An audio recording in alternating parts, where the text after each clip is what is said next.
दादाजी पापा से बोले, बेटी 11वीं क्लास में आ गई है, उसकी पढ़ाई कैसी चल रही है? तुम हेल्प कर रहे हो या नहीं?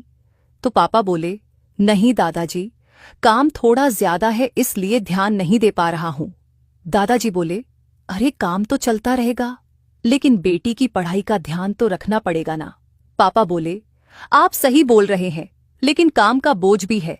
अगर बुरा ना माने तो क्या आप मेरी बेटी की पढ़ाई देख लेंगे, अगर आपके पास टाइम हो तो? दादाजी बोले, अरे इसमें बुरा मानने की क्या बात है?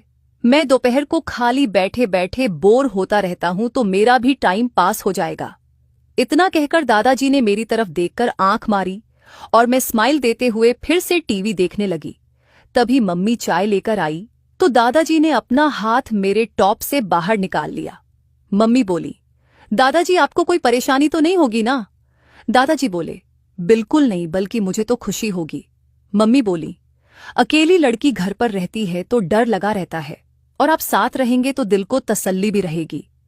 दादाजी बोले, हाँ बेटी, सही कहा तुमने, माँ हो चिंता तो रहेगी, लेकिन आगे से बेटी अकेली नहीं रहेगी, मेरे यहाँ आ जाया करेगी, तो मैं उसकी पढ़ाई में हेल्प कर दूंगा। पापा बोले, धन्यवाद जी, और बेटी कल से तुम स्कूल से आकर लंच के बाद पढ़ाई करने के लिए दादाजी के पास चली जाना। मैंने कहा, जी पापा।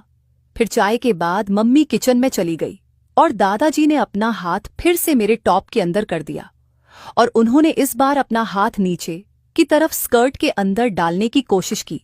नमस्ते दोस्तों, मेरा नाम रेशमा है। हमारा 3 लोगों का छोटा सा परिवार है, मम्मी पापा और मैं। मेरे मम्मी पापा दोनों ही जॉब करते हैं और मैं बहुत सुंदर हूं, मेरे लंबे बाल हैं। आज मैं आपके साथ मेरा अनुभव शेयर करने जा रही हूं। ये 3 साल से भी ज्यादा पुरानी बात है। तब मेरी उम्र 19 साल थी। हम लोग एक अपार्टमेंट में रहते थे। तभी हमारे पास के फ्लैट में एक नई फैमिली रहने को आई। उनकी फैमिली में एक कपल और उनके दादाजी थे। उन लोगों के रहने के बाद पड़ोसी के नाते दोनों फैमिली के बीच बातचीत शुरू हुई। वो दोनों पति पत्नी जॉब करते थे। फिर दादाजी ने बताया कि उनकी पत्नी 12 साल पहले गुजर गई और उनकी दीदी शादी के बाद अमेरिका में रहती है। फिर मेरे मम्मी पापा भी उनके दादा को चाचा जी बोलने लगे और उसी हिसाब से मैं भी उनको अंकल, आंटी और दादाजी बुलाने लगी। इन 2 महीनों में दोनों परिवार काफी नजदीक हो गए थे। एक दिन दोपहर में स्कूल के बाद घर आने के लिए मैं सिटी बस स्टॉप पहुंची और उसी बस स्टॉप पर दादाजी घर आने के लिए बस का इंतजार कर रहे थे। दादाजी मजबूत बॉडी के थे, हालांकि उनकी उम्र 60 साल के आसपास थी, लेकिन